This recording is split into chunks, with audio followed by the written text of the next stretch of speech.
Vishwanath news network, उम्मीद की नई आवाज। नमस्कार, दिव्य पर्वत न्यूज में आपका स्वागत है।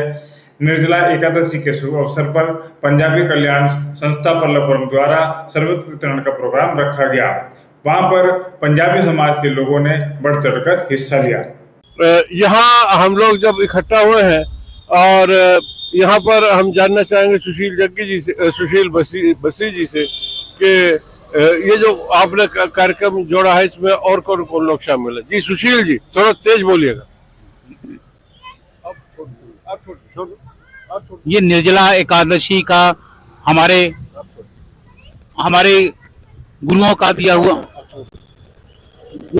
हुआ पर्व है और हमारे गुरुओं ने हमें लोगों की सेवा भावना करने का लक्ष्य दिया है। जो हम हर एक की सेवा करते हैं, हम पंजाबी पूरी देश की सेवा करते हैं, गरीब आदमियों की सेवा करते हैं। सेवा भी हमारा परम धर्म है।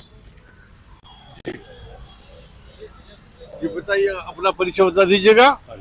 मनमोहन सिंह, अध्यक्ष संयुक्त पंजाबी संघ से मैं आया हूँ।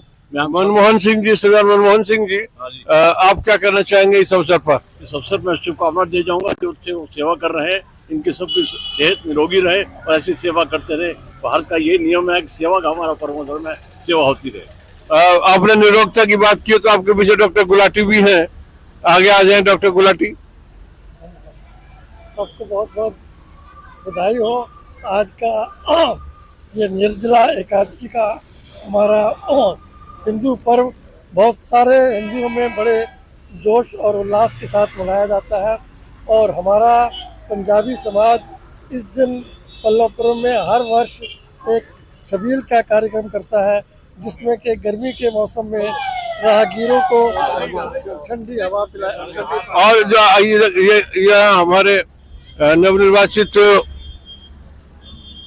महापौर हरिकांत अहलूवालिया जी आ गए हैं। This programme is sponsored by Singh brand. इस अवसर पर मेरठ के मेयर हरिकांत अहलूवालिया उपस्थित थे। वहां पर दिव्य प्रभात के सह संपादक परमेन सागर द्वारा मेयर अहलूवालिया का एक्सक्लूसिव इंटरव्यू। श्री हरिकांत अहलूवालिया जी, मैं दिव्य प्रभात न्यूज नेटवर्क की ओर से परमेन सागर अपने कैमरामैन प्रवीण कुमार के साथ आज आप यहाँ पल्लवपुरम में अपने निर्वाचन के उपरांत पधारे और ऐसे अवसर पर आप पधारे, आपका हार्दिक स्वागत है, अभिनंदन है। तो आप किस प्रकार से आप आज के पर्व को लेते हैं? देखिए, आज का दिन एक बहुत बड़ा शुभ दिन है। आज का दिन निर्जला एकादशी, जिसका कि बहुत हिंदू समाज में और समाज में बहुत बड़ा महत्व होता है। आज के दिन जगह जगह पे लोग बाग जल पिलाने की व्यवस्था की जाती है और सब इस सोच और समझ के साथ कि अगर हम ऐसा करेंगे तो एक ईश्वरीय कृपा हम पर होगी।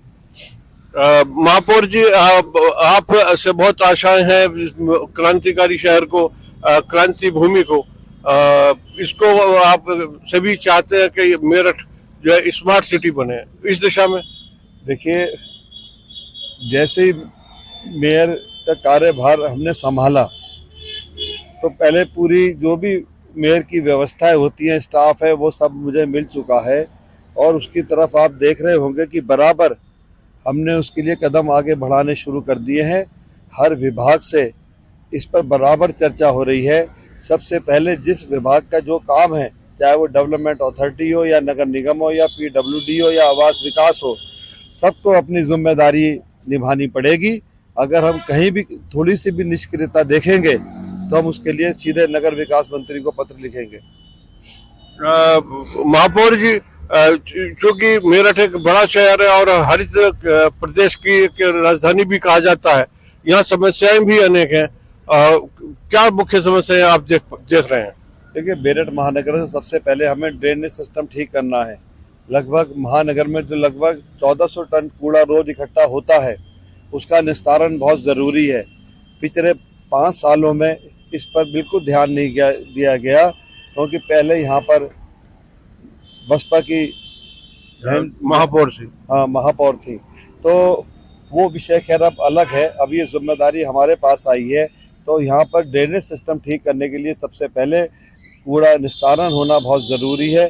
लगभग 300 टन कूड़ा मुश्किल से रोज जो अधिकारी बताते हैं कि कूड़ा निस्तारण होता है, तब भी अगर उनकी माने तो 1100 टन कूड़ा रोज जमा होता जाता है, जो नाली नालों में घूमता है, जिसके कारण सारा ड्रेनेज सिस्टम अपसेट रहता है।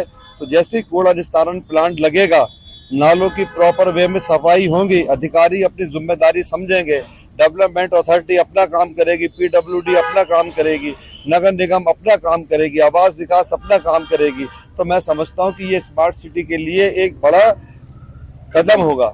तो जो हमारे महानगर में एक्रोचमेंट अतिक्रमण की समस्या भी सामने आती है, या पार्किंग की एक बहुत बड़ी समस्या है। देखिए, पार्किंग की जो व्यवस्था है, ये इस पर पूरा ध्यान दिया गया है। कल भी हमने सूरजकुंड क्षेत्र में 2 पार्किंग की व्यवस्था की है।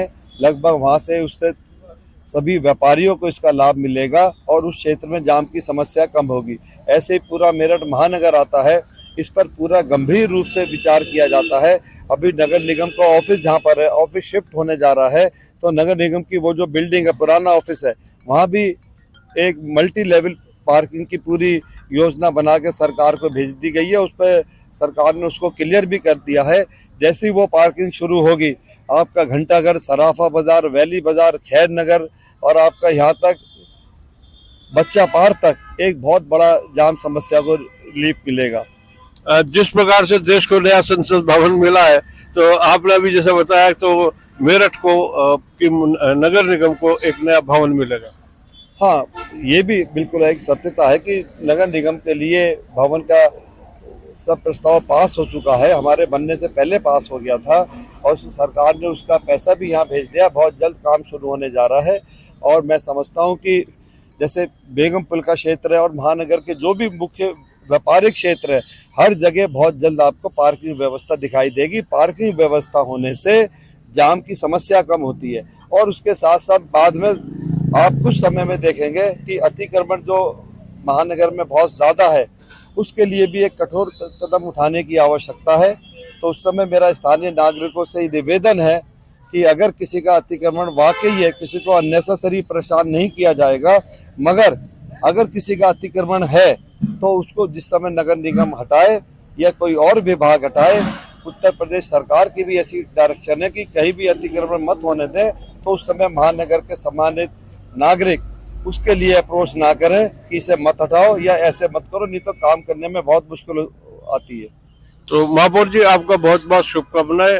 और आप मेरठ जैसी क्रांति भूमि पर, क्रांति धरा पे आपको इसके प्रथम नागरिक हैं और महापौर की जिम्मेदारी आप दूसरी बार संभाल रहे हैं। और भारतीय जनता पार्टी ने ये हैट्रिक किया है और अब वहाँ लोकसभा में भी हैट्रिक की तरफ आप लोग बढ़ रहे हैं।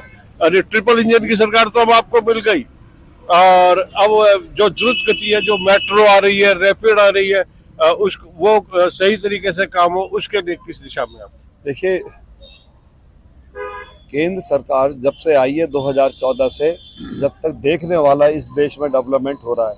हमारे वेस्टर्न यूपी क्षेत्र में जब से एक्सप्रेसवे हाईवे बना है, यहाँ के नागरिकों को, पूरे पश्चिमी उत्तर प्रदेश के नागरिकों को इसका बहुत लाभ पहुंचा है। मैं अपने कैमरामैन से कहूंगा कि वो सामने की जो फ्लाईओवर है इसको भी दिखा दे। जो हमारा एक विकास हुआ है, ये सामने की तरफ, ये भी एक विकास का हिस्सा है। हाँ जी। और जैसे आपने बताया कि मेट्रो और रैपिड आ रही है यहाँ पर, तो मैं समझता हूँ कि ये आने से भी एक मेरठ महानगर की जाम की समस्या बहुत कम होगी, क्योंकि जैसे ये हमारे महानगर में ई रिक्शा चल रही हैं, हम किसी के रोजगार, हम चाहते हैं हर एक का रोजगार बढ़े, मगर ये कुछ अनुशासन में कम रहते हैं, तो या तो इनको अनुशासित किया जाएगा और इनको थोड़ा सा ये भी समझाया जाएगा कि आप अपना एक स्टैंड बना के रखो, रिक्शा वहाँ खड़ी करो, बीच में कहीं भी रिक्शा खड़ी करने से इस तरह की बहुत शिकायतें हमारे पास आई हैं। तो महापौर जी, स्वच्छ मेरठ, स्वस्थ मेरठ, स्वस्थ भारत और स्वस्थ भारत और विकसित भारत, ये सपना मेरठ की धरा से जाए। और अभी हम विश्व पर्यावरण दिवस मनाने जा रहे हैं 5 जून को, उस पर आपका क्या संदेश होगा आज निर्जला एकादशी के दिन? हाँ, उसके लिए भी एक बहुत बड़ा प्रयास है। कुछ समाज सेवी संस्थाएं भी हमारे सामने खुलकर आ गई हैं और उन्होंने हमें कुछ इसके लिए सुझाव भी दिए हैं और इसके लिए हमारा प्रदूषण मंत्रालय से भी हमारी बात चल रही है, प्रदूषण विभाग से भी हमारी बातें चल रही हैं। तो मैं आपको इस समय में एक हमारा अच्छे जुड़ता कदम भारत, उठाते हुए और दिखाई ये है भारत हमारे मेरठ की क्रांति धरा, जहां से देश की आजादी का पहला बिगुल बजा था।